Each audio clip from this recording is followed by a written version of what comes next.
መዳን በእምነት ብቻ ንገሩት ጎናቸው መዳን በእምነት ብቻ ነው። የሐዋርያት ሥራ ምዕራፍ 12 ላይ ሁለት ያዕቆቦች ተጠቅሰዋል አይደል? ሁለት ያዕቆቦች አሉ። የመጀመሪያው ያዕቆብ የዘብዴዎስ ልጅ የነበረው ሐዋርያው ያዕቆብ የዮሐንስ ወንድም የሐዋርያት ሥራ ምዕራፍ 12 ላይ በሄሮድስ አንቲጳስ አማካኝነት በምንድን ነበር የገደለው? ራሱ ተቆርጦ የሚለው በሰይፍ ገደለው የተባለው ያዕቆብ ነው። እዛው ምዕራፍ ላይ ደግሞ ጴጥሮስ ከእስር ቤት ተፈቶ ከመጣ በኋላ ለያዕቆብ ሂዱና ንገሩልኝ ያለው የኢየሩሳሌም ቤተክርስቲያን መሪ ተደርጎ የተጠቀሰው ይሄኛው ያዕቆብ ነው። እንደገና የሐዋርያት ሥራ ምዕራፍ 15 ላይ የኢየሩሳሌም ጉባኤን ይመራ የነበረው ወይንም ደግሞ እነ ጳውሎስ እነ ቲቶን ይዘው ከገላትያ ቤተክርስቲያናት ለተነሳ ጥያቄ መልስ ፍለጋ ኢየሩሳሌም ቤተክርስቲያን ሲመጡ መጀመሪያ የተቀመጠው ወይንም በጣም ሃይሊ ሪስፔክትድ የነበረው የቤተክርስቲያኒቱ መሪ ቀጥሎ ደግሞ ለነበረውም ነገር መልስ የሰጠው ይሄ ያዕቆብ ነው። የኢየሩሳሌም ቤተክርስቲያን እረኛ ነበር። የታነቀ እንዳትበሉ የሞተ እንዳትበሉ ብሎ ከዚህ ውጭ ሌላ ነገር አንጨንባችሁ ወንጌልን ስበኩ በመንገዳችሁ ሁሉ ድሆችን አስቡ አለን የተባለው ይሄ ሰው ነውና እነ ጳውሎስም እጅግ በጣም የሚያከብሩት ሰው ነው። የገላትያ ምዕራፍ 2 ላይ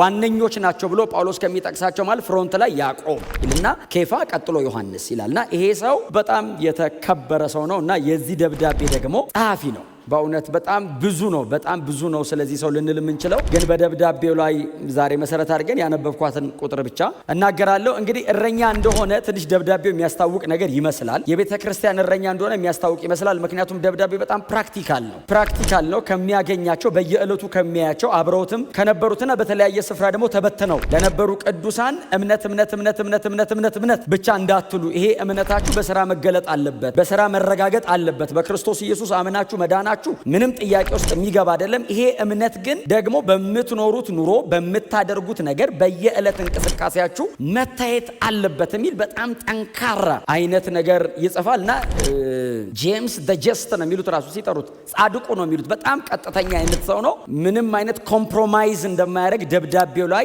ማንበብ ትችላላችሁ። በጣም ቀጥተኛ ነው፣ ደግሞ በጣም የሚፈራ ሰው ነው። ምናልባት እናንተ ገላትያ ምዕራፍ 2ን ዛሬ ቤት ስገቡ አንብቡት። የምታስታውሱ ከሆነ ጴጥሮስ ከጳውሎስ ጋር እያለ እዛ ገላትያ አብያተ ክርስቲያናት ጋር ጴጥሮስና ጳውሎስ አብረው ሲገናኙ ጳውሎስ የአሕዛብ ሐዋርያ ነው እንደምታውቁት እና ቆሞ እየሰበከ ያለ ሰዎች ዳኑ። ሲድኑ ቁጭ ብሎ አብሮ ይበላል ይጠጣል ምን ይላል። ከዛ ኬፋም መጣ። ኬፋ ደግሞ ለአይሁድ የሆነ ሐዋርያ ነው እና ትንሽ ሪዘርቭድ ነው። የሐዋርያት ሥራ ምዕራፍ 10 ላይ እንደምታስታውሱት ቆርኔሌዎስ ቤት ራሱ ለመሄድ ከላይ የሚወጣ የሚወርድ ሻማ ማየት ነበረበት። ከሄደ በኋላ ራሱ ሰዎቹን እጅ አልጫንም። ዝም ብሎ ነው መንፈስ ቅዱስ በነጻ የወረደው። ያን ያህል በጣም ቁጥብ ነው። ግን ዛሬ ሲመጣ ጳውሎስን ሲያይ በመካከላቸው የነበረው ነገር ሲያይ አብሮ በላ፣ ህብረት አደረገ። ከዛ እንደዚህ ይላል አለ አንዳንድ አይሁድ ከያዕቆብ ዘንድ ከኢየሩሳሌም ሲመጡ ፈርቶ ገሸሽ አለ። ከያዕቆብ ዘንድ አንዳንድ አይሁድ ያዕቆብ አንዳንድ አይሁድን ስለ ስራው ስለ አገልግሎቱ እስቲ ሂዱና አይታችሁ ሪፖርት አምጡ ብሎ ሲልክ በጣም የሚፈራና የሚከበር ሰው ነበር እና ኖ ብሎ ጴጥሮስ ወደኋላ እንደውም ገሸሽ ነገር ሲል ጳውሎስ እንደምታውቁት ነው፣ ሰው አይመርጥ፣ በወንጌሉነት አይደራደረም። ጴጥሮስ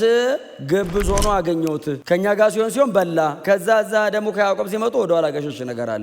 አንተ ሰውዬ አለው ፖፕ ጴጥሮስን እጅግ የተከበረው አንተ ሰው አለ ክርስቶስ ኢየሱስ በመስቀል ሞት ያፈረሰውን አንተ ቆመ ልሰራው ነው እንዴ አለው። እንግዲያው የምትናገረው ነው ማትኖረው ከሆነ እውነተኛ እንዳልሆንክ ስህተተኛ እንደሆንክ እመሰክርብሃለሁ ብሎ በሁሉ ፊት ገሰጽኩት ይላልና ያዕቆብን ፍራቻ ነው ጴጥሮስ ከመካከል ወጣ ያለውና ያን ያክል የተከበረ አይነት ሰው ነውና አገልግሎቱ በጣም ጥልቅ ነውና በጣም በጸሎቱ የሚታወቅ አይነት ሰው ነው። በቤተ ክርስቲያን ታሪክ ላይ ጽፈውለታልና በጣም ይጸልይ ነበር፣ በጣም ይንበረከክ ነበርና እግሩ ወይንም ጉልበቱ የግመል እግር እስኪመስል ድረስ መጅ ነበረው ይላሉ። ጉልበቱ ላይ መጅ ነበረው ይላሉና በጣም ከመጸለይ ብዛት እንደውም አንድ የዮሐንስ ደቀ መዝሙር የነበረ ፖሊካርፕ የሚባል የቤተ ክርስቲያን አባት አይ ቲንክ ዲፑሺሲያ የሚባል መጽሐፍ ይመስለኛል 200 ኤዲ አካባቢ ሲጽፍ ሰው ወደ ቤተ መቅደስ ሲሄድ ያዕቆብን ሁልጊዜ ያገኘው ነበር ይላል እና ተንበርክኮ እጆቹን አንስቶ ስለሚድኑ ነፍሳት እየማለደ ብዙ ጊዜ ይገኝ ነበር ይላልና እግሮቹ እንደዚህ መዘርጋት እስከማይችል ድረስ መጅ እስኪያወጣ ድረስ በጣም የጸሎት ሰው ነበር።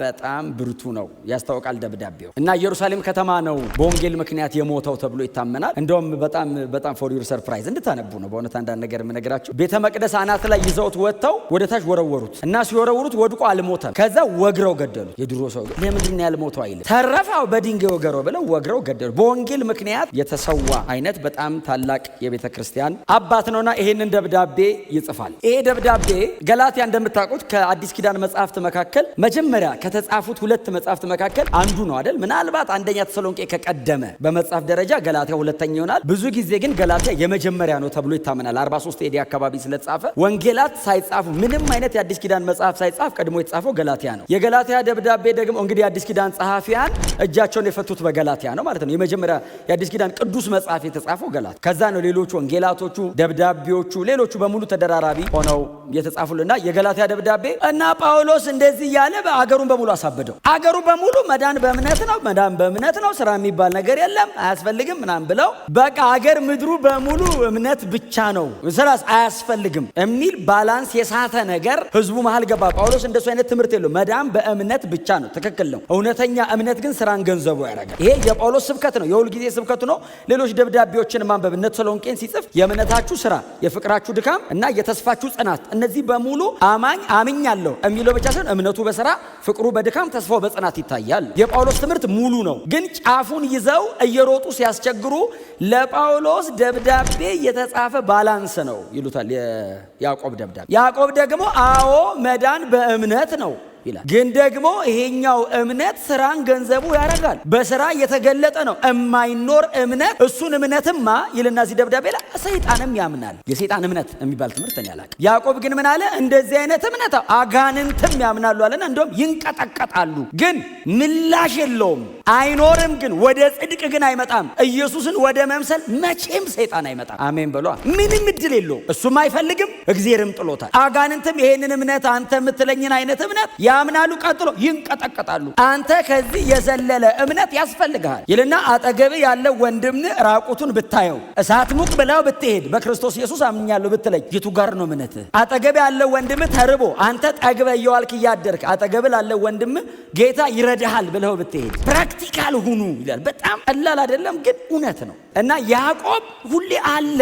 የተቸገረ ሰው አይጠፋም፣ የሚረበው ሰው አይጠፋም። ጌታን የሚያምን ካንተ እኩል ጎን ቁጭ ብሎ እግዚአብሔር አምላኬ ብሎ ተስፋ የሚያደርግ ለዛ ሰው አንተን ነው እግዚአብሔር መሳሪያ ምልክትም እጅም የሚያደርግ። እና ይሄ እምነት በእንደዚህ አይነት ስራ መገለጥ አለበት። በጽድቅ መኖር፣ በቅድስና መኖር፣ እግዚአብሔርን እየፈሩ መኖር፣ በጸሎት እየተጉ መኖር አንድ ነገር ነው። አጠገባችን ላለው ሰው እየተቆረስን ያዕቆብ በጣም ፎከስ የሚያደርገው እሱ ላይ ነው። እሱን ነው የሚጽፈው እዚህ ደብዳቤ ላይ እና ምዕራፍ 1 ከቁጥር 1 ጀምረን ያነበብ ነው። በጣም ይገርመኛል። ይሄ ሰው ቅድም እንደነገርኳችሁ የጌታ ኢየሱስ ክርስቶስ የሥጋ ወንድም ነው። የሥጋ ወንድም ተብሎ እንግዲህ የተጠቀሱ ናቸው። እንግዲህ እኔ ወንድሞች የሚለውን ቃል ሊትራሊ በቁሙ ነው የምረዳው። በተለያየ ቋንቋም ሄዳችሁ ማንበብ ትችላላችሁ። እናንተ እጃችሁ ላይ ኮይኒዮም ካለ ሌክሲከኑም ካለ ማንበብ ትችላላችሁ። ወንድሞች የሚለው ትክክለኛ ቃል ነው የሚጠቀመው። አዴልፎስ የሚለውን ቃል ነው የሚጠቀመው። ስለዚህ እንግዲህ ምን ልላችሁ ነው? አሁን የኢየሱስ ክርስቶስ ወንድም ነው ማለት አሁን ራሱን በተለየ መንገድ አሁን ቸርች ውስጥ አያየው። አሁን የጌታ ኢየሱስ ክርስቶስ ወንድም ነው፣ አንድ ቤት ከኢየሱስ ጋር ኖሯል ማለት ነው። አሁን በእንደዚህ አይነት መሲሁን በአካል ማወቅ ብቻ ሳይሆን አንድ ቤት አብሮ ኖሯል ከመሲህ ጋር። ከጌታ ከኢየሱስ ክርስቶስ ጋር አንድ ቤት ኖሮ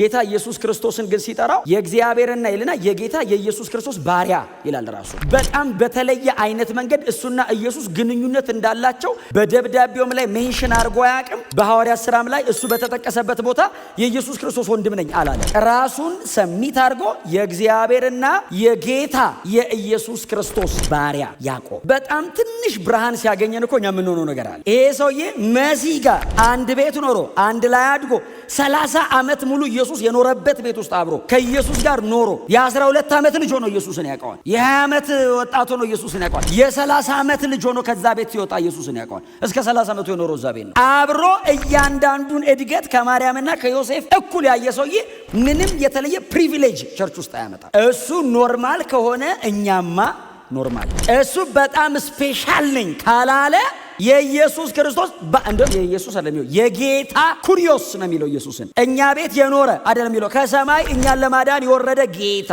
የዘላለም አምላክ ከአብ ጋር እኩል ነው የሚጠራው። አውር ጋድ ይለዋል አብን። ጌታ ኢየሱስ ክርስቶስን ደግሞ አውር ሎርድ ኩሪዮስ ኩሪዮስ በአብ መጠን ነው የሚጠራው። የአብና የወልድ ባሪያ ነኝ ብሎ ጌታ ኢየሱስ ክርስቶስን እንደ እግዚአብሔር አብ እኩል አድርጎ ይጠራል። ባሪያው የሆንኩኝ ያዕቆብ እና በዛ ለ12 በተለያየ ቦታ ተበትነው ላሉ ለ12 ነገዶች ይላል። በጣም በብዙ መከራ ውስጥ እያለፉ ያሉ አሉ። በጌታ ሆነው ቅዱሳን ናቸው። ሞር ደግሞ አይሁዳውያን ይበዙበታልና ተበትናቸዋል ይላል። ለእናንተ ይህን ደብዳቤ ይጽፋል። በምድር ላይ በጌታ ሆኖ መኖር ምጽአተኛ ሆኖ መኖር ነው። በጌታ ልክ ስትሆኑ አገር ትቀይራላችሁ። ሰማያዊ ተስፋ ይኖራቸዋል። አገር ይሄን ነው ሲባል በሰማይ ነው የምንጠብቀው። አዳኝ ከሰማይ ይመጣል። ክርስቲያን ስትሆኑ ወዲያው ትቀየረ ምጽአተኛ። እዚህ መሬት ላይ ባለ ርስት አትሆኑ፣ ሰማይ ነው ርስቴ ትላል። በገዛ አገራችሁ በድንኳን አትኖር። እግዚአብሔር ያንተ ነው ብሎ በሰጠ ቦታ እንግዳ ያረጋል ክርስትና። የኔ የምትለው ነገር በሙሉ ሰማይ ይሆናል። መሬት ላይ ያለን ነገር በሙሉ አጠገብ ላለ ወንድም በረከት፣ ለሌሎች ሰዎች በረከት፣ ለእግዚአብሔር ክብር ብቻ ታደርገዋል። እስቲ አሜን በሏ።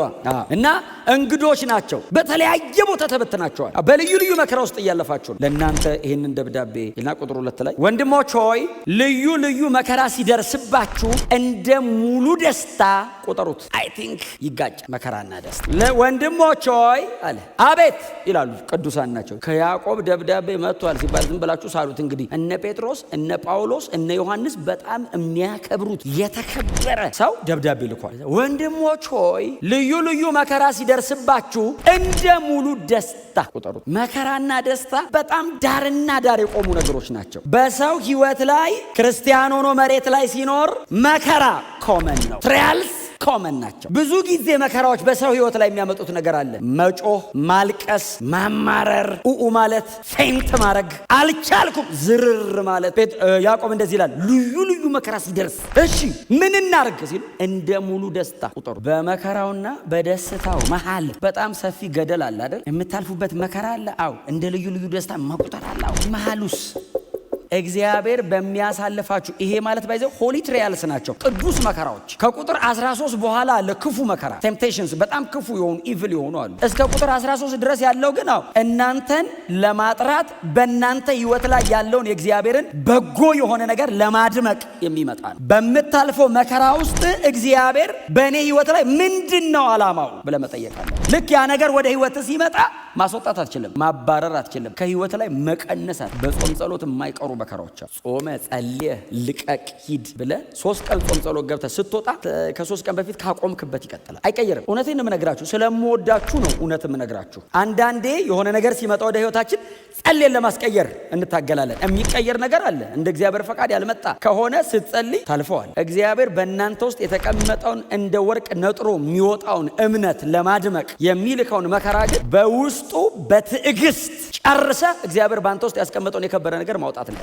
ለምሳሌ ጳውሎስ ብዙ ጊዜ ስለምንጠቅሰው እስር ቤት ሲመጣ እንዳልገባ ብሎ አይደለም የሚጸልየው። እስር ቤት ውስጥ ሆኖ አፌን ስከፍት የምናገረው እንዲሰጠኝ ጸልዩልኝ እኮ ነው የሚለው። የት ነው አፌን ከፍተ የምታስተምረው? ለእስረኛ እዚህ ውስጥ ላሉት። ከዛስ እድል ከተገኘ ፍርድ ቤት፣ የተከታታይ ትምህርት ከሆነ እስር ቤት ነው፣ ሲንግል ስብከት ከሆነ ፍርድ ቤት ነው የሚጋበዘው። ስለዚህ እንደው እድል ሰጥቶኝ በር ላይ ከወጣሁኝ ፍርድ ቤት በነገስታቱ ፊት ስቆም የምናገረው እንድፈታ አይልም። ለምን? በውስጡ የተቀመጠውን የከበረ ነገር እግዚአብሔር የሚያወጣበት እንደሆነ ገብቶታል። ዳይቨርት እንዲያደርግለት አይጸልይም፣ ኮንቨርት ነው የሚያደርገው። ታዲያ ምንድነው ማድረግ አለብን? እንደ ሙሉ ደስታ መቁጠር። ጌታችን መድኃኒታችን ኢየሱስ ክርስቶስ ከሱ በላይ ምሳሌ የለንም። ወደ መስቀል ሊሄድ ሲል ሐሙስ ማታ ለአርብ ለስቅለቱ ሐሙስ ማታ ሲጸልይ አባት ሆይ ነፍሴ እስከ ሞት ተጨነቀች፣ ብትወድ እቺ ጽዋ ከኔ ትለፍ፣ ነገር ግን የኔ ሳይሆን ያንተ ፈቃድ ትሁን ሲል አብ ፈቃዴ ነው ጠጣ። ጌታ ኢየሱስ ብሎ ጨረሰው። በሱ ጽናተኛ ተወለድ። እምቢ ቢልስ የማዳን ስራ አይሰራም። የዘላለም ሕይወት ብሎክ ያደርጋል። ሰዎች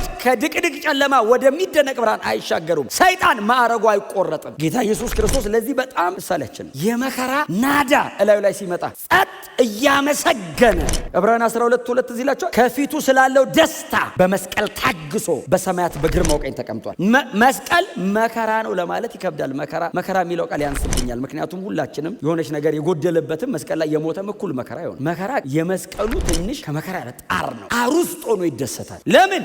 ከፊቱ ስላለ እኛን ያየናል። ከዛስ በሰማያት በግርማው ቀኝ ልዩ ልዩ መከራ ሲደርስበት ታገዙ፣ እንደ ሙሉ ደስታ ቆጠሩት። እግዚአብሔር በዛ መከራ መካከል በእናንተ ህይወት ላይ የሚገነባው በጣም አስደናቂ ግንባታ፣ ኮምፈርተብል ዞን ውስጥ ሆነ ሊገነባ የማይችል ግንባታ በመከራ መካከል ይገነባል። ውስጣችሁ ያለውን ነገር ለማውጣት እግዚአብሔር መንገድ ሲያስጀምርህ ግዴታ ነው እላይ ላይ የሚወርደው አንዳንድ ነገር ይወርዳል። ላይ ቀንና ሌሊት ይፈራረቅብሃል፣ በጣም ያሰቃያል። ለምን? ውስጥ የተቀመጠውን የከበረ መዝገብ ለማውጣት ሸክላውን ይሰብረዋል ከላይ። ምክንያቱም ሸክላው ደብቆታል ከውስጥ። የከበረን መዝገብ በሸክላ ዕቃ ውስጥ ያኖረ ይላል። ስለዚህ ይሄ ሸክላ መሰበር አለበት፣ ሰው የከበረውን መዝገብ ጥላውን ውስጥ እንዲያገኘው። ሸክላውን መስበር ማለት በቃ ሸክላውን መስበር ማለት ነው። አፈሩን መታ ለምን? ያንን የሚያክል ብርሃን እንደዚህ አፍኖ ይዞበታል። እግዚአብሔር ደግሞ ቁም ነገር ያለው ሸክላ ዕቃ ውስጥ የከበረ ነገር ማስቀመጥ ብቻ ሰው ያን የከበረ መዝገብ ማውጣትም ጭምር ነው። መዝገብ ነው፣ መመንዘር አለበት። ትሬዠር ነው፣ ሀብት ነው፣ የልጁ ኢንቨስትመንት ነው። ይሄንን ለማድረግ እግዚአብሔር የሚያደርገው መንገድ